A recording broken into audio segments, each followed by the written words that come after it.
Skolys kreipėsi į aukščiausią administracinį teismą. Dėl ko?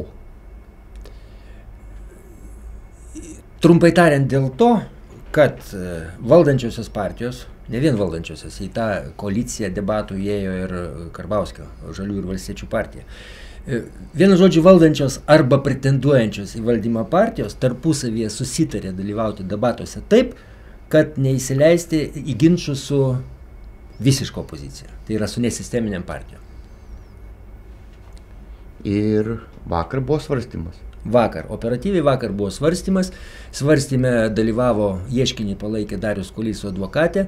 Už trečiąsias šalis dalyvavo Lietuvos liaudies partijos atstovė.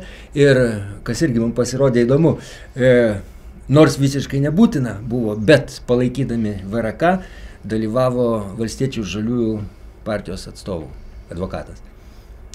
Leiskite, aš atspėsiu, kaip baigėsi teismas. Prašau.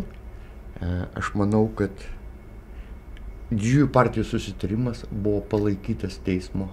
Ir taip kategoriškai, tokiu neleisti abejojančių tonų, kad galima buvo įtarti, jūs, žiūrėkit, VRK teisė.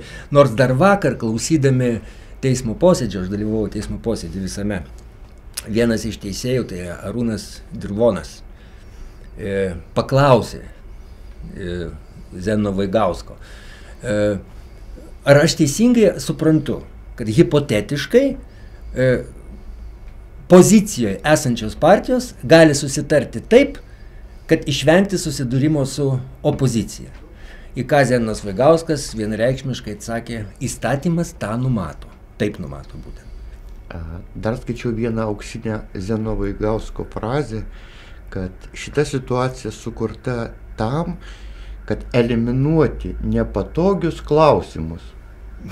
Ten buvo formuluota dar šiek tiek kitaip. Jis matyt nebuvo pasiruošęs tokiam klausimam.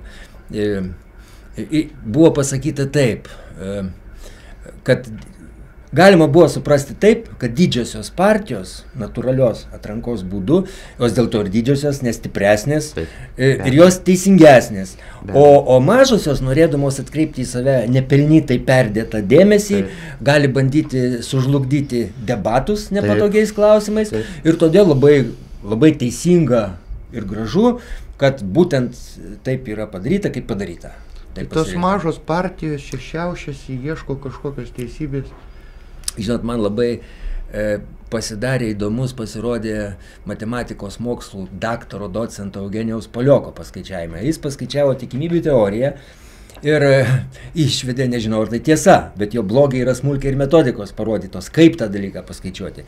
Reiškia, tikimybė, kad 5 partijos tarpusavyje susitars 4 kartus iš eilės, kaip ir buvo padaryta ir patvirtinta VRK, yra 1 iš 16 trilijonų. Tai kad suvokti tą skaičių, tai yra tas pats skaičius, kai tarkim 64 kartus didesnis skaičius už žvaigždžių kiekį mūsų galaktijoje. Įsivaizduokit, galaktikoje, įsivaizduokit, VRK ištraukia 1 žvaigždutę iš 64 mūsų galaktikų ir pasako, kad vat yra teisinga. Matematiškai absoliučiai neįtikimas toks derinys. O manipuliuojant šito, irgi VRK bandė apsiginti, Zenonas Vaigauskas tokią logiką dėliojo. Pavyzdžiui, kai Darius Kuolys pasakė, kad argumentavo, kad taisyklėse yra numatyta vienoje laidoje tartis. Vienoje.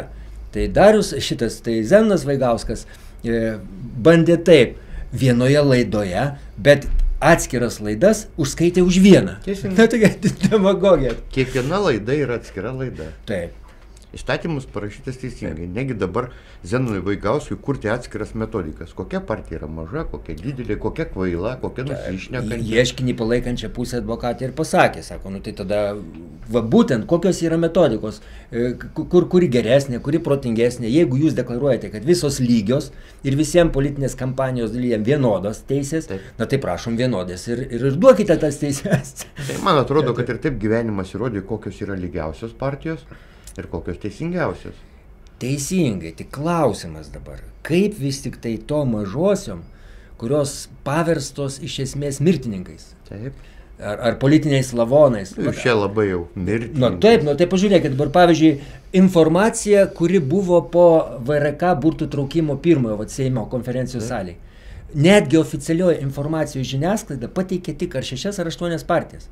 Visi tie mažuliukai liko už borto. Tai jeigu jos nežymios, apie jas ir nešneka. Bet ką jom daryti tada? Nes akivaizdžiai dabar informacija blokuojama apie bet ką.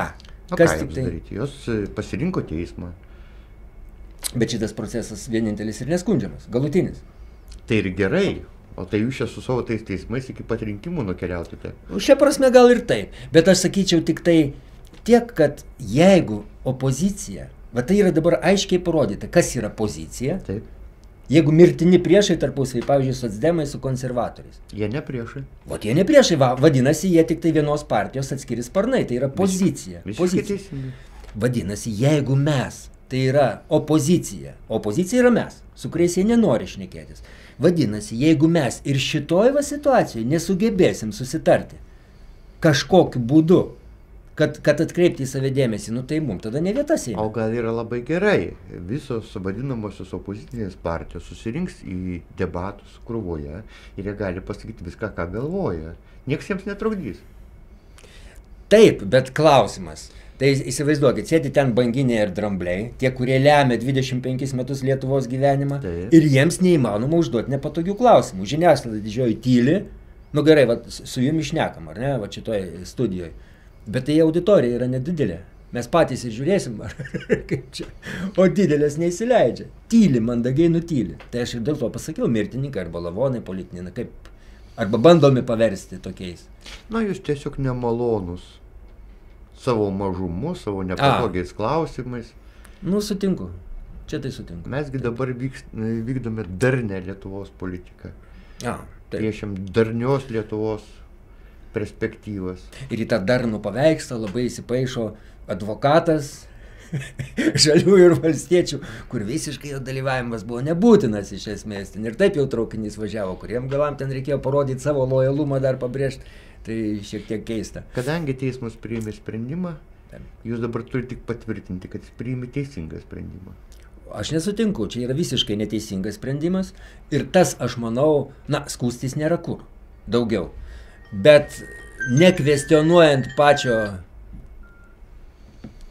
aš manau, kad nekvestionuojant pačio įstatymų, vis tik jį reikia tobulinti, kadangi yra labai daug spragų. Jeigu įstatymas toks, kad jį galima interpretuoti įvairiausiai, taip, tai vadinasi jisai prastas. Ponas Juraitė, ateisite į valdžią, galėsite kvestionuoti, kiek tik norėsite.